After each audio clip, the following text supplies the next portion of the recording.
Huh? Whoa! Welcome to the Nostalgic Multiverse.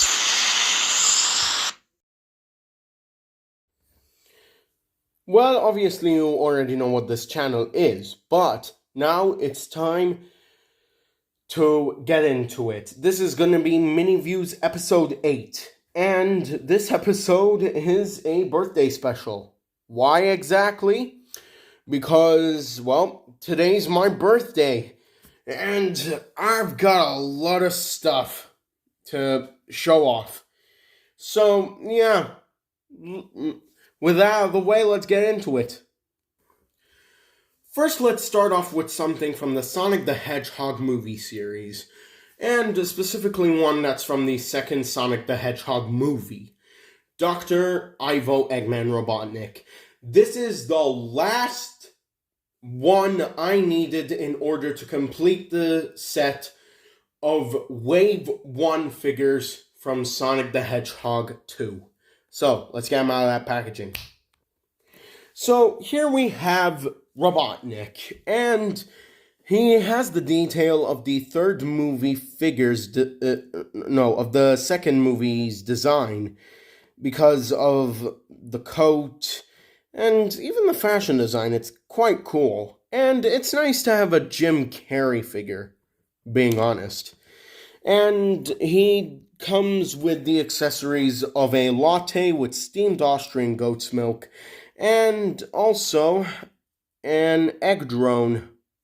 Well, I think, does this open up? It opens up! Ha! Awesome! So, yeah.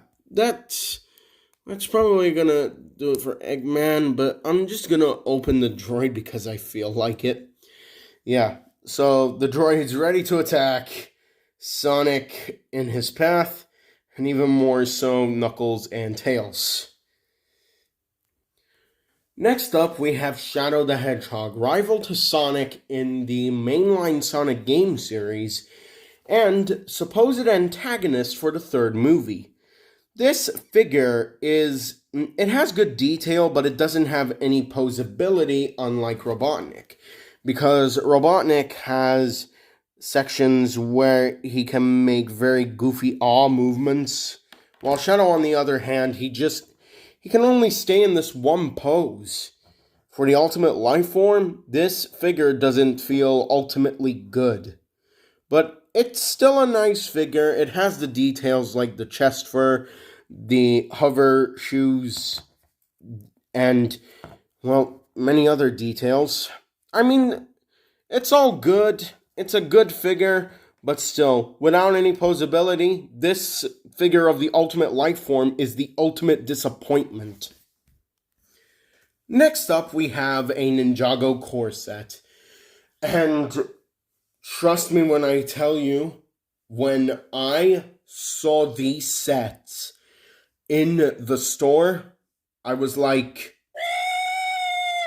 yeah, baby! That's what I've been waiting for. That's what it's all about. Woo!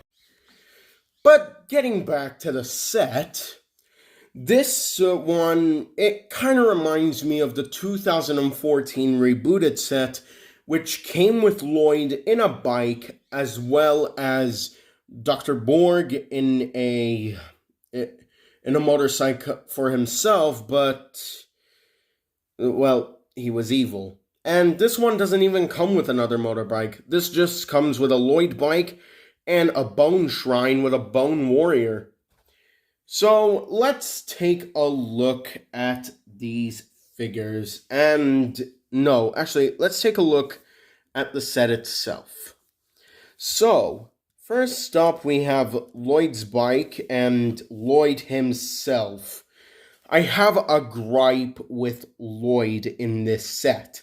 And it's not because I hate him. Everybody knows I like this ninja. But the problem with him is that this is the exact same Lloyd figure as last year. I mean, for crying out loud, Lego, can't you give us new Ninjago minifigures which have new designs instead of these boring core ones that we had since last year? I mean, come on. I would rather much have Legacy back, so that then we could have gotten a Legacy Deepstone Lloyd. That would have been nice. But the bike is pretty good as well. I like that it's a 4+ bike. It rolls really well. The design is great. And it's all around a good bike. My only gripe is Lloyd. And as for the Bone Shrine, this Bone Warrior figure is pretty cool. Because these new designs for these new villain minifigures are pretty good. I mean, you have some kind of cloth wrapping around him, and then all of these spiky things which make him look like he's in his emo phase or something. But still, he's more akin to the Skullkin and Ghosts, if I had to say anything. And the shrine's pretty good, although I don't know why they use the Sword of Fire. Since, well, in all honesty, I don't even know why LEGO would bother with a Sword of Fire, because of the fact that they made a new piece for it back in Crystallized, and it was horrible. But at least I'm glad to see that they're still using the original design for some other things. Now, as for the play feature, there's not much to it. All you have to do is just fling this disc out in order to attack the ninja. And that's basically it. There are a few other disc projectiles that come in this set. But there's not much to this set. I mean, it's 4+, easy to build. So yeah, I still like this set for what it is. And for €13, it's okay. It's okay. Next up, we have Lloyd's Mech Battle Evo. And Evo obviously stands for evolution. So, yeah, let's take a look at this set. So, this set, unlike the last one, actually gives me more stuff to talk about. Like, for example, the new bone weapon pieces. These are pretty good for what they are. I mean, you get bone swords, bone sais, bone shurikens, and even more so, bone scythes and bone shurikens as well, unbelievably. Not to mention, you also get these bone samurai helmet shrine things. And it's pretty good. And the mech build is also pretty good. But something tells me that the Bone Warriors are just some kind of Oni for some reason. Because they use this Black Panther piece up here, and with the black tone on this guy, and even more so the light green faces as if they were ghosts, I have a feeling that these are some kind of Oni. But I can't say this because these are Bone Warriors, not Bone Ghosts or Bone Oni. They are just Bone Warriors. So, yeah, and in all honesty, we just place this guy back in here, we close him up, we put the hat on, and he's ready to fight Lloyd. Speaking of Lloyd, here's his mech, and it looks better in evolutionary form, but his figure, my god, this brand new Lloyd figure, it gives me much to talk about. For example, that hood piece. That is a peak good gold hood piece with the light green and everything. The torso as well is nice with the dark green dragon scales, as well as the fact that he comes with green hands. And the legs, they're okay, and it's a nice change up from the dark green belt that we're used to seeing on Lloyd. Overall, it's pretty good, but we're not done with this mech yet, because It comes with, it comes with this sword piece. It's nothing really special. But these Nexo Knights pieces that are printed are so good. Nexo Knight shield pieces. And this thing at the back, you can detach it. Ugh, come on. And you can also use it as a weapon. Go figure. And it's pretty good. This is a pretty good set. And would highly recommend it if you are a Lloyd fan and are looking to get more villain vehicles. Now finally we're going to move on to the Thomas stuff. And you're looking at the Red Rosie in front of me and you're probably gonna say, "Oh my god, this is the third Red Rosie you've gotten. Why did you get it this time? Are you going to take it apart? Are you going to break it like the last two Rosies you bought?" Actually, no. And since I got a good deal on it, I am going to take it out of its packaging and just take it upstairs and leave it in the cabinet. I'm not letting it out. Alright? This Rosie is remaining as it is. I am done. Alright? With trying to create the perfect take and play Red Rosie. I've already done that.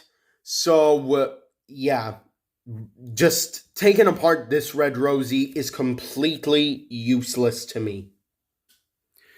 Next up, I got a Mega Block Stephenson's rocket. It's good for what it is.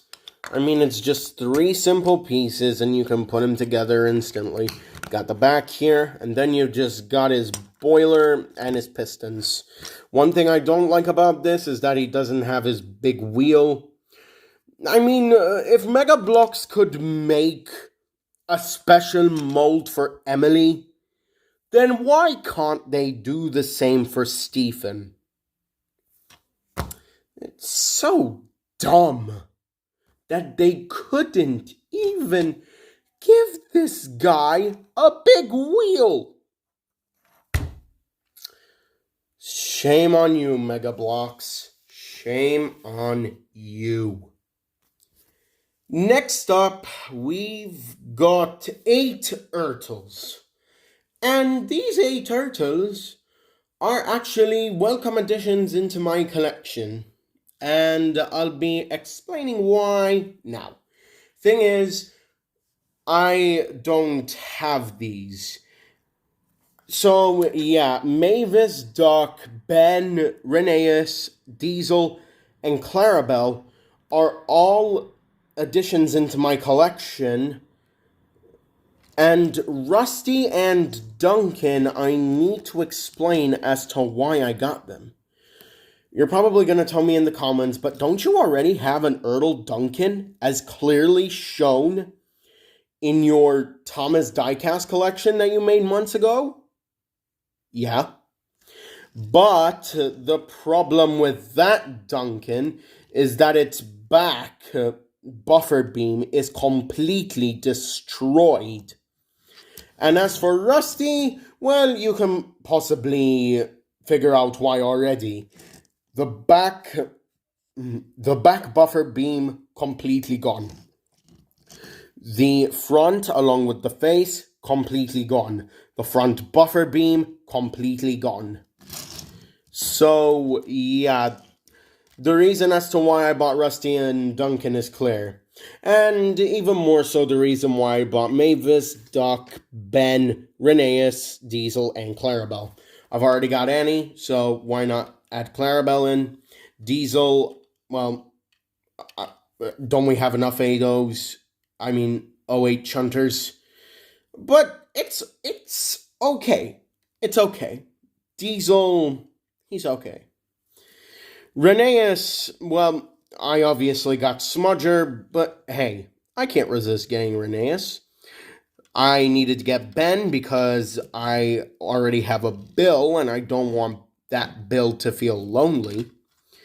Duck because I can appreciate this one for its accuracy and proportions, because of the fact that the Take Along and Take and Play ducks are absolute giants. Mavis, because Take Along and Take and Play made her wider, while Ertl's proportions are accurate. And who am I to say that they're not? Ertl's proportions are always accurate. But that's going to do it for the Ertls. And lastly, we have one of the tiniest Thomas models to ever enter my collection. A Tomica Thomas. Now, you're probably thinking that this Thomas is alright. All there's problems with it is probably a few scratches, including on the eyebrows, right? Well, you're wrong. You are absolutely wrong. And for you Thomas collectors out there, you're going to kill me. Because one side and the other. I know. This purchase was kinda bad. Especially because of the fact that there are no decals whatsoever. But what was I supposed to do about it? The decals were fading out on this guy. And I just had to let the suffering end. But this Thomas, I know it's from the Great Race because of the paint splats. And it's a good model all around. But the fact that the decals on this guy are gone. Oh, man. At least it rolls well. But in any case, that's going to do it for the Mini Views birthday special. I hope that you have enjoyed this episode of Mini Views. And hey, who knows? Maybe something might pop up within the next few days or the next few months. But I wouldn't be too sure about it. But anyway, that's going to do it for this video, guys. This is Alex from the Nostalgic Multiverse signing off. And always reminding you to keep your imaginations turned on.